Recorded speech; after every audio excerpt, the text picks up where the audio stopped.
December 30th, 1916, midnight, St. Petersburg, Russia. They feed him cakes, laced with enough cyanide to kill 5 grown men. He eats them all, asks for more. They give him wine, also poisoned. He drinks 3 glasses, smiles, says it tastes sweet. 2 hours pass. He's still laughing, still breathing, still alive. So they shoot him, point blank, in the chest. He falls. They check his pulse. Nothing. He's dead. They celebrate, pop champagne. They've just saved Russia. But then, his eyes open. He lunges at his killer, wraps his hands around the man's throat, starts choking him. They shoot him again, in the back. He runs outside into the snow. They shoot him a 3rd time, in the head. He finally falls. They beat his body with clubs, wrap him in chains, throw him into a frozen river. 3 days later, when they pull his corpse from the ice, the autopsy reveals something that makes the doctors vomit. Stop, I need you to understand this. His lungs are full of water. He drowned, which means when they threw him in that river after the poison, after 3 bullets, after the beating, he was still alive, underwater, in total darkness, freezing, and the ice under his fingernails proves he was trying to claw his way out. Grigori Rasputin didn't just refuse to die. He refused to stop fighting. And what you're about to discover will haunt you long after this video ends. Maybe you've heard of Rasputin, the crazy Russian mystic, the guy who wouldn't die. But what they don't teach you in history class, what they deliberately hide, are these 4 things. First, the letters. Actual letters between Rasputin and the Tsarina, intercepted by police. They prove what everyone suspected but nobody dared say out loud. I'll read you the exact words she wrote to him. Second, what Rasputin did in the bathhouses of St. Petersburg. The documented police reports of his behavior. The things he said about the royal family. The things he did with his body. You won't believe this was real. Third, the prophecy. 3 weeks before his murder, Rasputin wrote a letter predicting exactly how he would die, who would kill him, and what would happen to Russia within 2 years.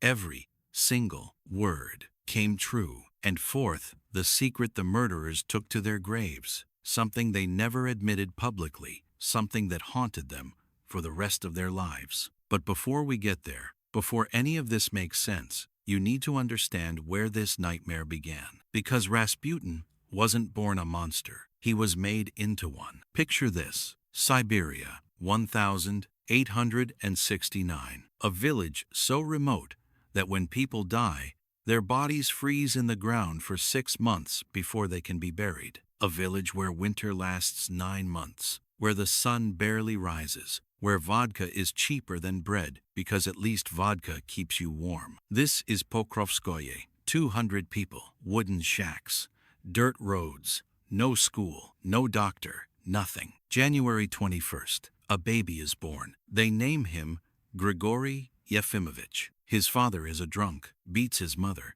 beats the children. Grigori grows up watching his father stumble home at night, watching his mother cry silently, because crying out loud gets you hit harder. And here's something you need to know about Siberian villages in the 1870s. About half of all children die before age 5. Disease, starvation, cold. Grigori has siblings. Most don't survive. The ones who do learn quickly. Be invisible, stay quiet, don't ask for anything. By age 7, Grigori is working in fields. By age 10, he's stealing horses with his father. Gets caught, gets beaten, learns to be better at stealing. By age 15, he's known throughout the village as trouble, fights, drinks. They start calling him Rasputin. It means the debauched one. Think about that. Your reputation is so bad that the depraved one becomes your nickname, and it sticks for life. At 18, probably to settle down, probably because his father arranges it, he marries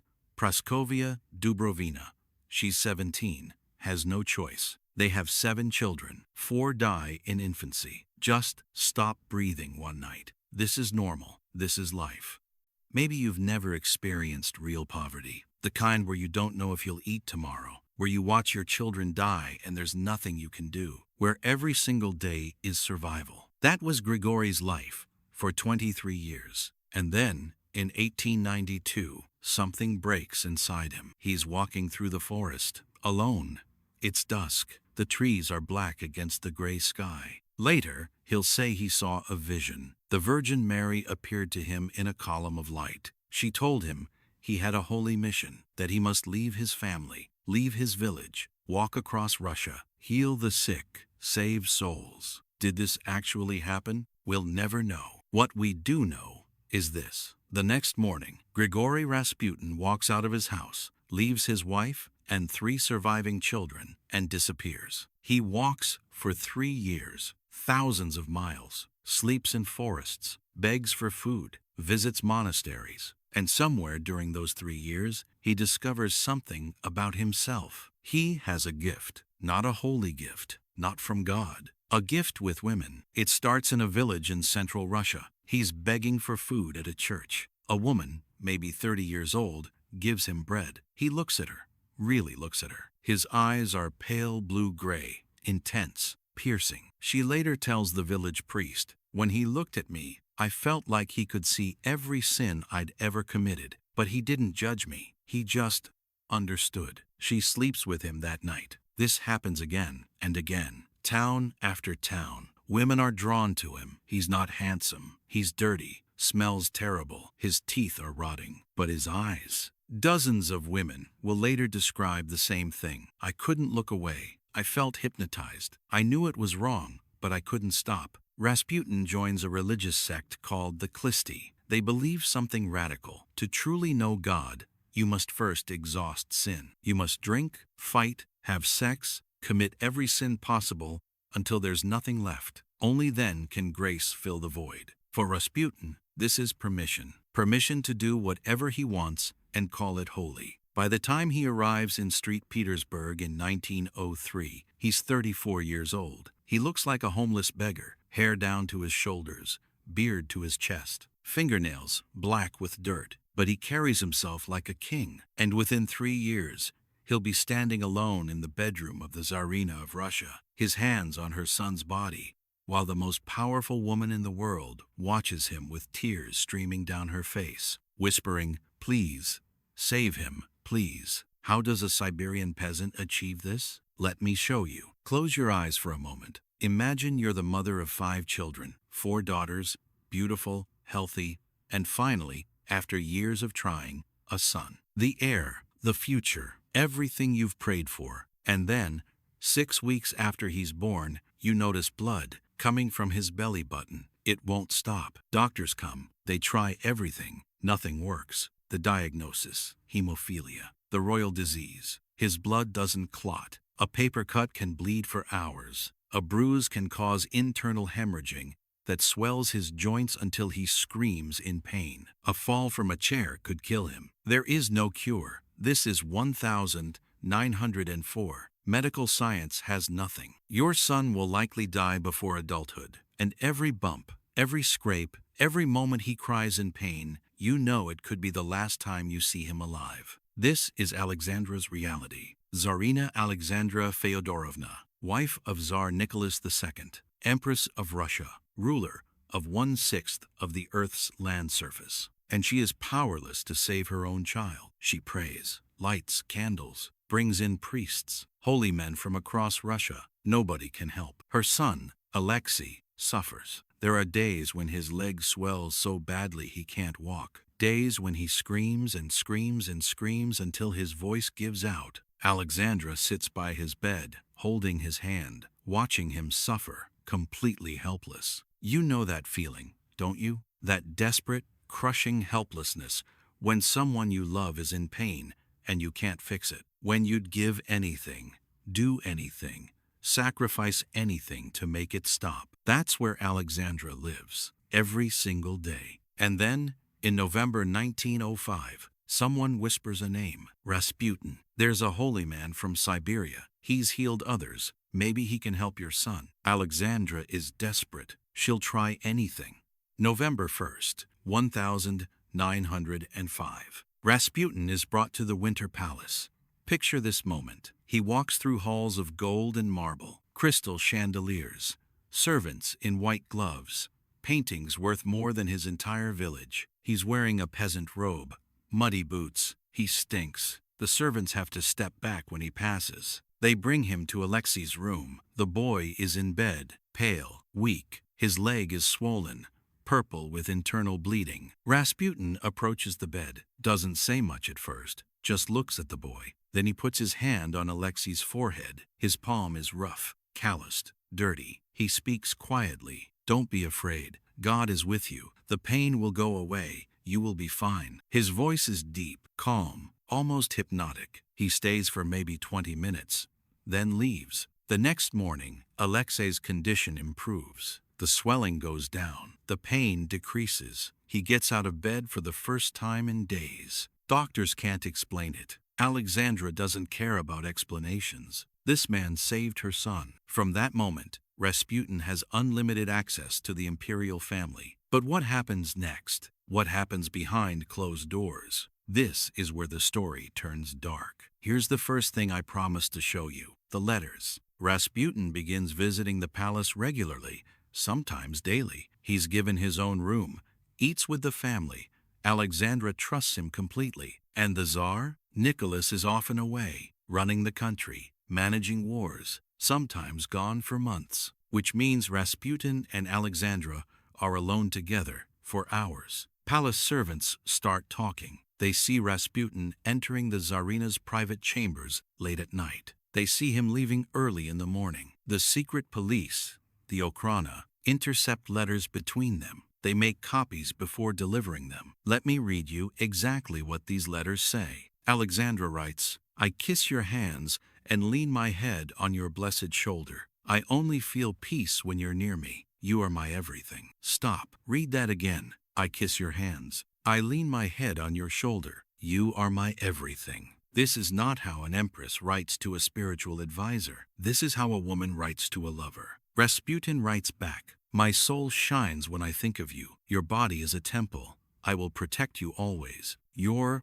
body is a temple." These letters are real. They're in archives. You can read them yourself. But it gets worse. A palace maid, in a testimony to police in 1912, states, "I walked into Her Majesty's dressing room without knocking. Rasputin was there. He was helping her into her gown. His hands were. I cannot say where his hands were. The Tsarina saw me and screamed at me to leave. I was dismissed that same day." Another servant reports, "I heard sounds from the Tsarina's bedroom. It was night. The Tsar was away. The sounds were intimate. When Rasputin left the next morning, I saw scratches on his neck." Now, maybe you're thinking, these are just rumors. Servants gossip. But then Rasputin goes to the public bathhouses of St. Petersburg, and he can't keep his mouth shut. The police reports from 1912, 1915 document dozens of incidents.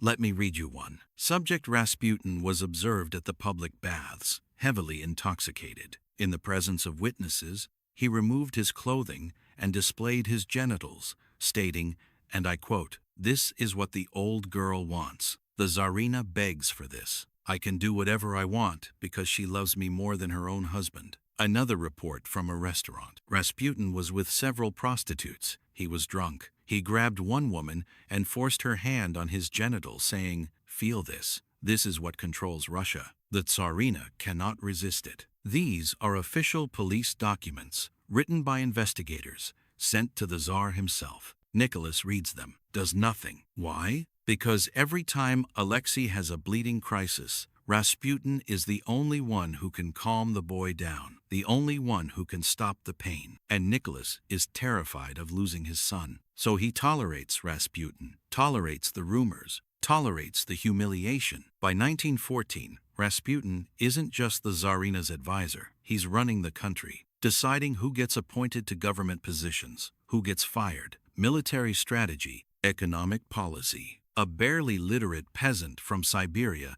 is making decisions that affect millions of lives. And Russia is falling apart. December 7th, 1916. Rasputin sits down and writes a letter. He seals it, gives it to Alexandra with specific instructions. "Open this only after I am dead." She asks why. He says, "You will know when." 3 weeks later, he's dead. Alexandra opens the letter. Her hands are shaking.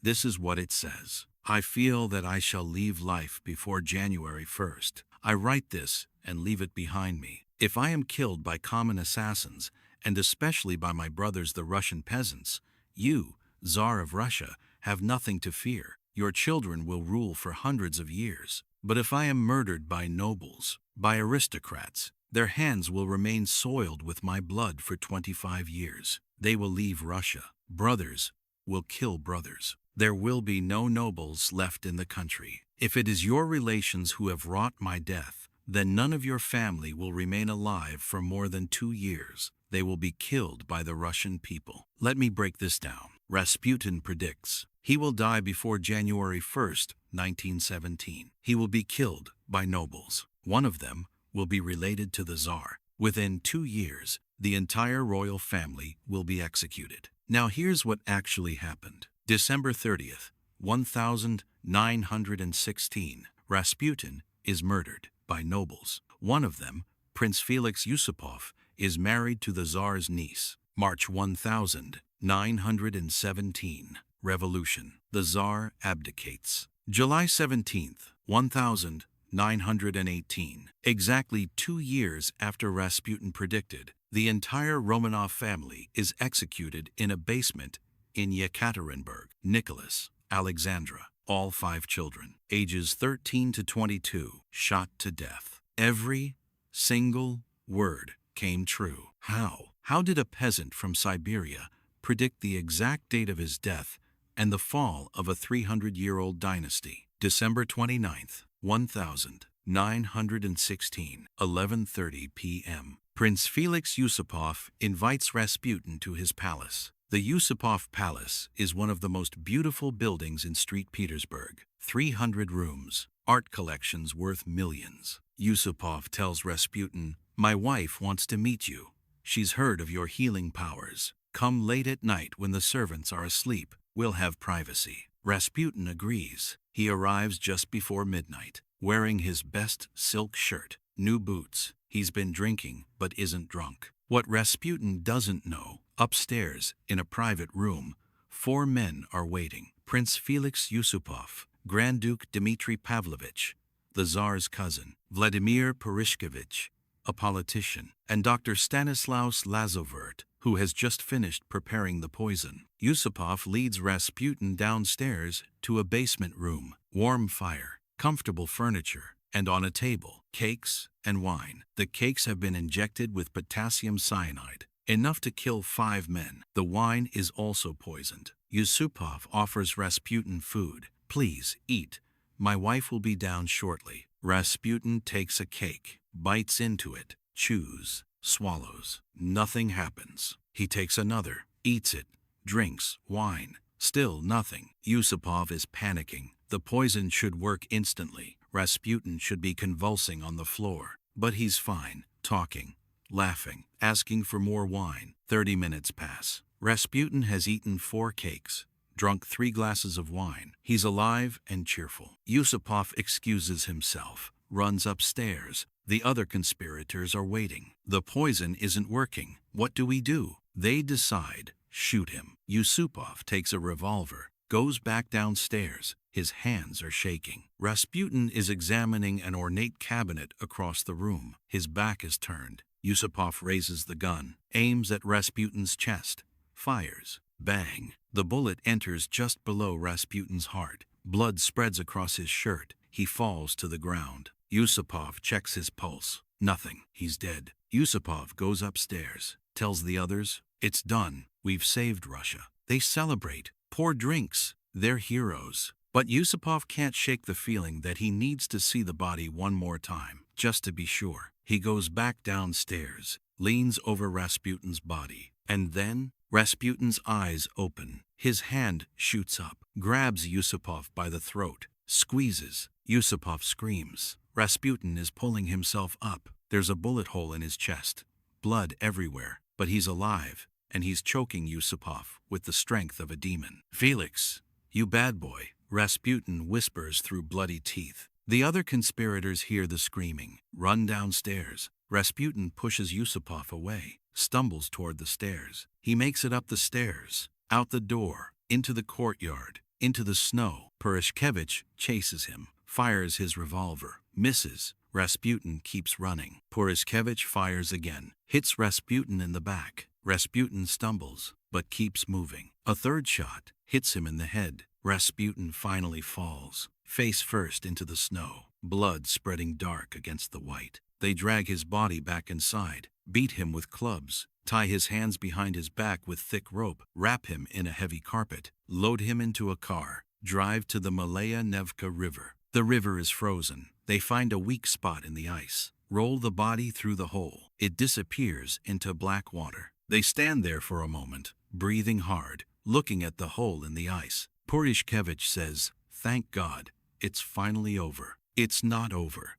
3 days later, January 2nd, 1917, a group of river workers find a body frozen under the ice near the Petrovsky Bridge. They pull it out. It's Rasputin. The body is brought to a morgue. Dr. Dmitry Kosarodov performs the autopsy. What he finds changes everything. 3 bullet wounds, chest, back, head. Any one should have been fatal. Severe trauma to the skull, blunt force. He was beaten after being shot. Broken ribs, more beating. But here's what makes Dr. Kosarodov call his assistant into the room, his voice shaking. The ropes around Rasputin's wrists are loosened, not untied, but loosened. He was working on them, trying to free his hands. His right arm is raised, frozen in the position of someone trying to make the sign of the cross, and his lungs are full of river water. Stop. Think about what this means. When they threw him into that river, wrapped in a carpet, tied with ropes, with 3 bullets in his body, and his skull fractured, he was still alive, underwater, in freezing darkness, under solid ice, and he tried to escape. Dr. Kosarodov examines Rasputin's fingernails under a microscope, finds ice crystals, splinters of wood from the carpet. This man clawed at his restraints underwater, tried to free himself, tried to swim, tried to break through the ice from below. Can you imagine that? The terror, the cold, the darkness, the burning in your lungs as you run out of air, and still fighting, still refusing to give up. Grigori Rasputin drowned after the poison failed, after the bullets failed, after the beating. He drowned fighting for his life until his very last breath. The man refused to die. Within days, Alexandra orders Rasputin's body exhumed. She wants him buried on the grounds of the imperial palace at Tsarskoye Selo. She visits his grave every day, brings flowers, prays, cries. Without Rasputin, Alexei's condition worsens. The bleeding episodes become more frequent, more severe. Nothing helps. 2 months after Rasputin's murder, revolution explodes. March 1917. Workers strike in St. Petersburg. Soldiers refuse to shoot protesters. The whole system collapses in days. March 15th, 1917. Nicholas II abdicates. The 300-year Romanov dynasty ends. The family is arrested, moved from palace to palace. Their jewels are confiscated, their servants dismissed. Eventually, they're imprisoned in Yekaterinburg, Siberia. July 16th, 1918, 11 p.m. Bolshevik soldiers wake the family, tell them they're being moved again for their safety. The family gets dressed. Nicholas carries Alexei because the boy can't walk another bleeding episode. They're led down to the basement. 11 people. Nicholas, Alexandra, their 5 children, Olga, 22, Tatiana, 21, Maria, 19, Anastasia, 17, Alexei, 13. The family doctor, 3 servants. They stand against the wall, confused, waiting. Then the soldiers raise their rifles. Nicholas steps forward. What? They open fire. Imagine the sounds, the screams, the chaos. Bullets hitting flesh, children crying, parents trying to shield their babies. It takes 20 minutes because some of the children had sewn jewels into their clothing. The bullets bounce off. The soldiers have to use bayonets. When it's over, 11 bodies lie in a basement in Siberia, exactly as Rasputin predicted. The killers tried to save Russia by murdering Rasputin. Instead, they guaranteed its destruction. Here's the fourth revelation, the one they never admitted publicly. Prince Yusupov lived until 1967, died in Paris,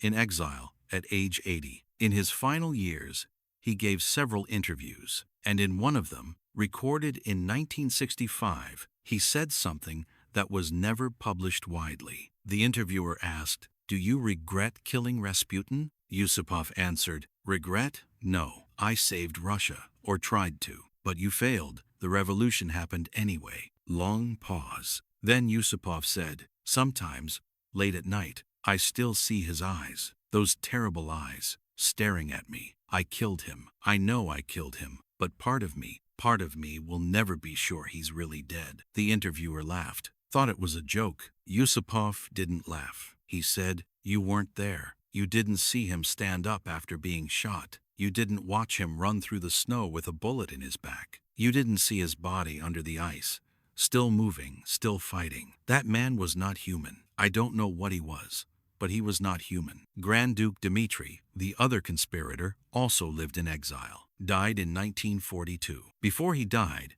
he told his daughter, "Killing Rasputin was the biggest mistake of my life. Not because I feel guilty, but because I realized too late that he was the only thing keeping Russia from collapse. We removed him thinking we'd save the empire. We destroyed it instead." So, who was he? A holy man? A demon? A charlatan? A prophet? Maybe all of them, maybe none.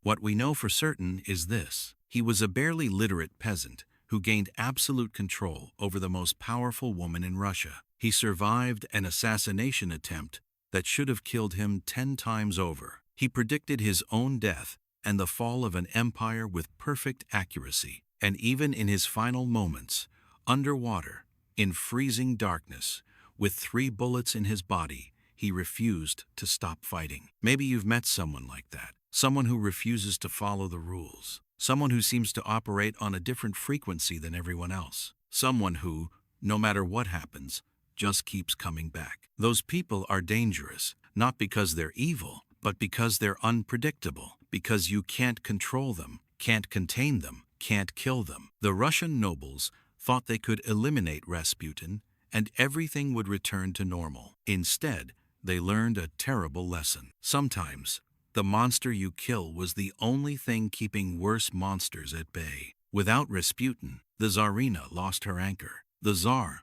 lost his support, and the whole rotten system collapsed within months. One murder, one man, the end of an empire. The question isn't whether Rasputin had supernatural powers. The question is, does it even matter? Because the impact he had on history was more powerful than any magic spell. He changed everything. And even after death, even after 100 years, we're still talking about him. The man refused to die, even now. Even in this moment, as you hear his story, he lives again, in your mind, in your imagination, in your nightmares tonight. That's real power. That's real immortality. If this story gave you chills, if you made it all the way to the end, smash that like button. Subscribe, because next week, we're investigating another figure from history, whose death was even more mysterious. Elizabeth Bathory, the Blood Countess, who bathed in the blood of 650 young girls to stay young forever. And leave a comment.